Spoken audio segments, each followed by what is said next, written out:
Face à l'instabilité du monde, on vient d'en parler, l'armée de terre s'est dotée d'un nouvel état-major, le commandement des actions dans la profondeur et du renseignement, le CAPR. Il est installé à Strasbourg et il réunissait aujourd'hui les acteurs de ces opérations menées à plusieurs dizaines de kilomètres du champ de bataille. Objectif, se préparer dans un contexte géopolitique instable. Grégory Fraise et Rick Leinhofer.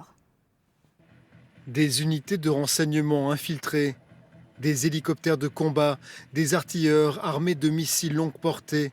3 forces de l'armée de terre capables d'agir ensemble loin de la ligne de front, là où il est possible d'affaiblir l'ennemi sur ses terres.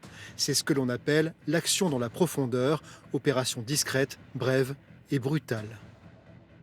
C'est le principe du puncher dans un ring de boxe. On trouve une faille, on va taper ce qu'on a à taper, c'est-à-dire ses centres de commandement, c'est-à-dire ses hubs logistiques, ses hubs routiers, ses hubs de transport, ses moyens de communication. On l'identifie, on le détruit et on repart. On ne reste pas dans la profondeur adverse. Depuis 1 an et demi, les actions dans la profondeur et le renseignement ont leur commandement, le CAPR. Installé à Strasbourg, au cœur d'une région à la longue tradition de renseignement militaire, un état-major qui permet une meilleure coordination des unités spécialisées, essentielle, indispensable dans les conflits modernes.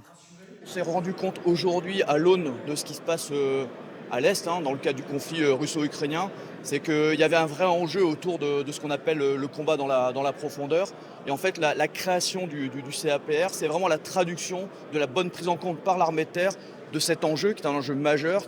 À l'ordre du jour de ces journées de rencontres, la Russie, principal compétiteur du moment, les outils de demain, le développement de l'utilisation des drones. Réflexion, anticipation, préparation dans un contexte géopolitique où il paraît de plus en plus nécessaire de se tenir prêt.